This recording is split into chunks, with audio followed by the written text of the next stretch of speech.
What's up guys, we're Ian and Anna, and we are so excited to share with you the top 10 things to do in Dubrovnik. Let's waste no time and jump right into number 10, walking the city walls. By far the most iconic symbol of Dubrovnik is the massive walls surrounding the entire old town. These 25-meter high walls were built more than 700 years ago, dating all the way back to the Middle Ages. They're a huge reason the entirety of Dubrovnik's old town is a UNESCO World Heritage Site.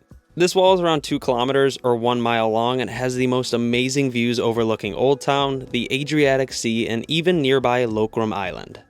A lot of you are probably freaking out right now if you're a Game of Thrones fan, because Dubrovnik was an important filming location during the series because it portrayed King's Landing, the capital of the Seven Kingdoms. Perhaps one of the most famous Game of Thrones scenes filmed here was on the Jesuit Staircase, where Cersei's Walk of Shame was in Season 5. If you are a huge Game of Thrones fan, you can go on a tour to see all the filming locations, and if you want the highest rated tour, you could scan this QR code right here. It does cost 35 euros per person to walk the city walls, which is super expensive, especially because you only spend around an hour and a half up here, but you can't really do anything about it because it's definitely a must-do, so don't sweat the price too much. One huge tip though is to buy the Dubrovnik Pass online, which costs the same 35 euros per person, but includes way more, like public transportation and a lot of other museums and attractions like the Lovrijenac Fortress, which is another major filming location for Game of Thrones. Buying this pass online also allows you to skip the long lines at the ticket office, so you can go right in without waiting. More than 1.2 million tourists walk this wall every single year, but if you want to beat the crowds, I highly suggest going right when it opens at 8 a.m. You definitely want to walk the walls by 10 a.m. at the latest, because after that, thousands of people come off the cruise ships at the same time and it will be absolutely packed. If you want a great sunrise tour of the city walls, you can scan this QR code right here for the best one. The view we got up on these walls was unbelievable, but definitely be ready for lots of stairs and lots of sweat. It's not the hardest walk in the world, but it's definitely a little more challenging than we thought, especially in the heat.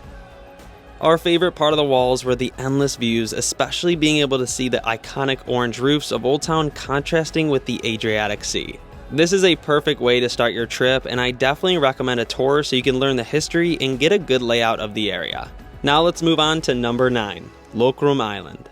This tiny island, only 600 meters away from Dubrovnik, is filled with wild roaming peacocks, botanical gardens, 12th century monastery ruins, and crystal clear water.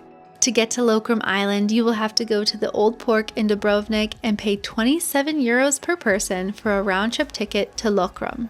The ferry opens at 9 a.m. and leaves every 30 minutes to an hour depending on the time of year. It only takes 10 minutes to reach the island. Also, if you're interested and want to rent the island for the day, it will cost a whopping 100,000 euros, just in case you were wondering. One of the first things you'll notice on the island is that there are no cars allowed, so the only way you can get around is by walking, but it's a super small island. You can walk across it in 30 minutes, so don't worry too much. By far our favorite part were the hundreds of colorful peacocks roaming freely. We even saw baby peacocks for the first time in our lives, and it was so cute. Fun fact, all male peacocks are the big and colorful ones, and the females are the brown and smaller ones. We heard from locals that this is where a lot of the peacocks come to get away from the crowds in Dubrovnik, and we can see why. Walking around with only the noise of birds through lush forests and botanical gardens was such a breath of fresh air. The weather started getting really windy and cloudy, but that did not stop Ian from going snorkeling. Even though it was bad weather, the water was still crystal clear here with tons of fish, so I could only imagine what it's like to come here on a sunny day. It's definitely amazing. Another thing we weren't expecting to stumble upon after walking around the monastery ruins was an exhibition of the Game of Thrones. They had a bunch of TVs playing episodes and showing the behind the scenes of how they filmed in Dubrovnik. Lokrum was even a filming location in the series, and a really cool thing they have there is a replica of the iconic Iron Throne that you can get pictures sitting in. We've never seen the show, so I didn't really know what I was looking at, but I know fans out there are going to absolutely love this. There are a lot of restaurants, hiking trails, and places to hang out by rocky beaches, so if you have the time, Lokrum Island will be one of the most relaxing parts of your trip. Let's move on to number 8, Orašac. Now, if you didn't know this, Anna and I shipped our van from the US to Europe and have been traveling around here for over a year now. If you want to see our European road trip from the very beginning, you can click on this playlist right above. We have filmed over 30 videos in Europe helping you travel, especially if you're road tripping in a camper van, because we always share our campsites we stay at along the way. Truly, if it wasn't for van life, we would have never found this absolute gem only 20 minutes outside of Dubrovnik called Orašac. This is where we camped in our van for more than a week outside the city, and it will go down as one of our favorite campsites of all time. Don't get me wrong, this place will always be crowded, but that didn't bother us at all, especially because we were right on the Adriatic Sea. The Pebble Beach right below the campsite was one of our favorite beaches in all of Europe. There was hardly anyone ever there, the water was blue and crystal clear, and the surrounding landscapes were just stunning. There was even an amazing cliff jumping spot, and we got to bring our 3 little kittens down here in the mornings to play. Also, there's a great cafe across the street that we went to every single morning for coffee, and that was just the cherry on top.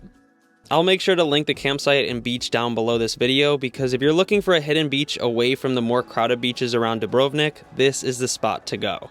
And if you're wondering how to get here from Old Town, there is Uber in Dubrovnik, so that was super clutch to get to the surrounding areas. Cutting in real quick because I think every single one of you traveling to Europe wants to use your phone without getting charged those crazy international roaming fees. For example, Anna and I are from the US and our carrier charges us $10 per day to use our phone, which adds up really quickly. That's why I'm so excited to introduce the sponsor of this video, airalo. airalo is the world's first eSIM store that solves the pain of high roaming bills while you travel. Setting it up on your phone only takes 1 minute, and all you have to do is download the airalo app and choose from over 200 countries. We're traveling in Croatia right now, so let's choose that option. We're also traveling a month here, so the 3 GB data package for 30 days is more than enough for texting, social media, Google Maps, and ride-sharing apps. For 30 days of data in Croatia, our carrier back home would have charged us over $100, but now with airalo, we only spent $10 total. Make sure to scan this QR code right here, or click the link down in the description below to download the airalo app, and from there, you can use the discount code IANANDANNA3 to save an extra $3 on your travel eSIM.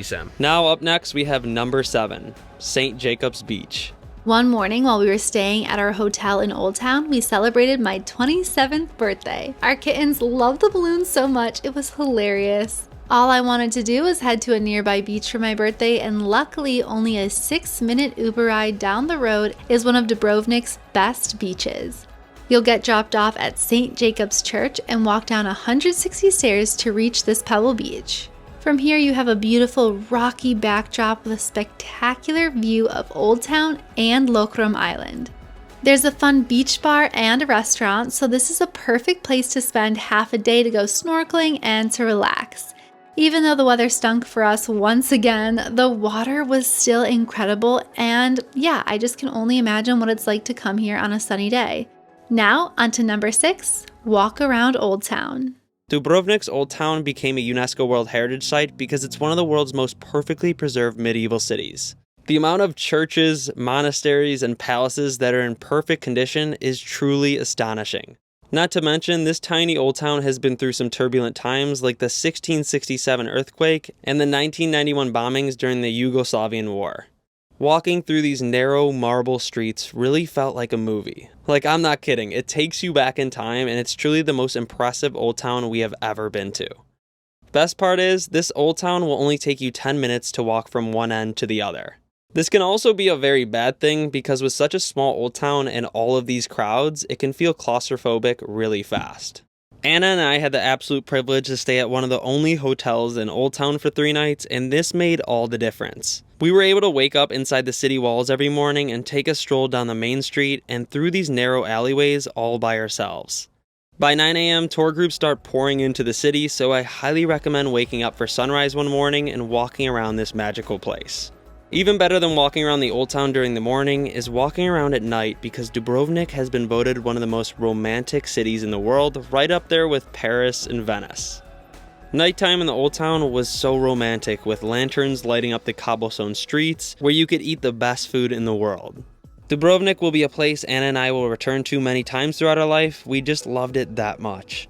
Next up is number 5, a day trip to Montenegro or Bosnia. One of the best things about Dubrovnik is its location in Europe. It's right across from Italy on the Adriatic Sea and is a part of the Balkans, which has some of our favorite countries to visit in Europe, especially Serbia and Slovenia. If you didn't know this, my dad is from Serbia, and we even rescued our 3 kittens from there. It's a country that is so underrated with some of the best food and people in the world, just like Croatia. We do have some awesome videos on Serbia, so be sure to check those out in the playlist above if you're interested. And another thing that you might not know is that this region used to all be one country called Yugoslavia. So what I love about visiting this region is just the common similarities, especially the same language. If you end up learning a couple of words, you can use those words throughout all those countries. And if you are spending a good amount of time in Dubrovnik, one cool thing you can do is take a trip to nearby Montenegro or Bosnia and Herzegovina.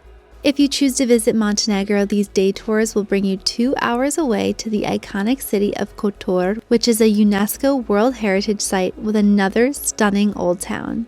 You'll be blown away by the surrounding landscapes because this city is surrounded by massive mountains and a gorgeous lake. You can scan this QR code for the highest rated day tour to Montenegro. The other country you can take a day tour to is Bosnia and Herzegovina, where you can visit massive cascading waterfalls and the historic old town of Mostar. The best attraction to see here is the old bridge, where you can watch daredevils jump into the river below.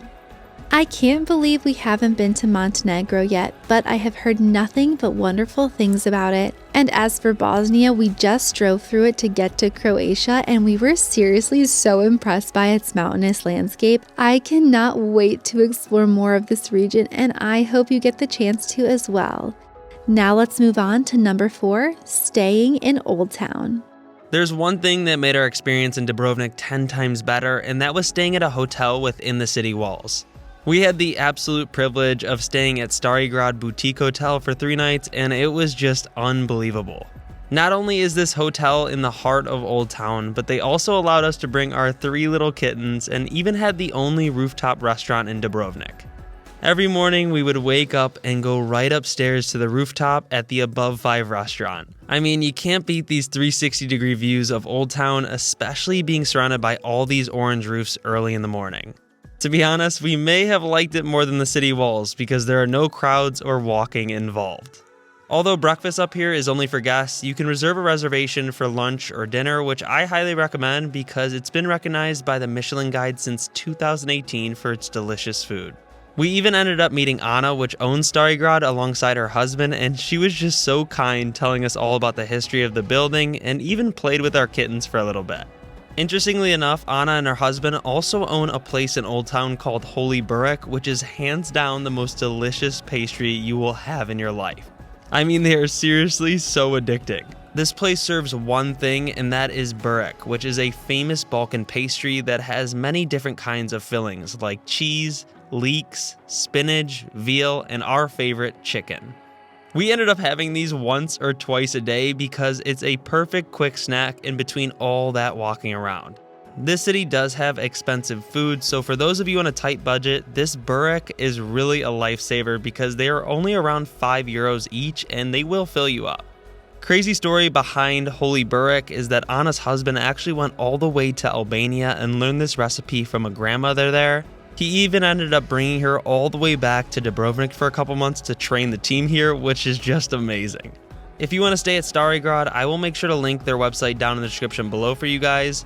Our kittens definitely miss you and your entire family, Anna. Thanks once again, and we cannot wait to come back one day. Up next, we have number 3, the food. We weren't expecting it, but the food in Dubrovnik really blew us away. By far the best restaurant we went to is called Gradska Kavana Arsenal, which is located right at the old port. We came here for my birthday dinner, and the views you get from this place are spectacular. It was so romantic looking at the boats cruising by the city walls. For our starter, we had beef carpaccio and marinated zucchini. Oh my gosh, the marinated zucchini was shockingly good. Ian got the rack of lamb and I had slow cooked beef, although I did just look at the menu and it seems like they've updated some meals, so I don't know what you'll have there, but I know it will be amazing because this was definitely the best meal we had in Dubrovnik, and with these views that accompany it, it's a 10 out of 10 must try. Another thing we did in Dubrovnik was go on a food tour throughout Old Town. We're so glad we did this at the beginning of our trip because our local tour guide showed us all the best restaurants and hidden gems so we could enjoy them the rest of our time. The biggest standout dish in my opinion was the Sporky macaruli from Lucin Canton. Sporky macaruli is one of Dubrovnik's most iconic dishes. It's a macaroni-styled pasta with beef stew. Then we went to another delicious restaurant called Bistro Tavulen. Here we had the local dish of creamy barley with Adriatic shrimp. It was super tasty. We also had some wine and a cheese board, making us very full before our next stop, which was of course gelato. This was the perfect way to end the food tour. Who doesn't love gelato? Also, while we're on the topic, our favorite gelateria in the area was Peppino's Gelato Garden. It was recommended to us by a local and had to be the creamiest gelato I've ever had. We really had so much food and wine. If you want to go on the same one as us, you can scan the QR code right here. Up next is number 2, Elaphiti Islands. Only a quick boat ride away from Dubrovnik are the Elaphiti Islands, a group of 13 islands of which only 3 are inhabited. We took a 4-hour private boat tour to these islands, but if you want to do party boats or even a shared boat, there are tons of options to choose from. Right as we arrived, our captain welcomed us in Balkan style with a bunch of local beer and wine as we set off towards the islands. It was super refreshing getting away from the crowds, and even better, our captain knew all these secret spots to swim into caves and even go cliff jumping at.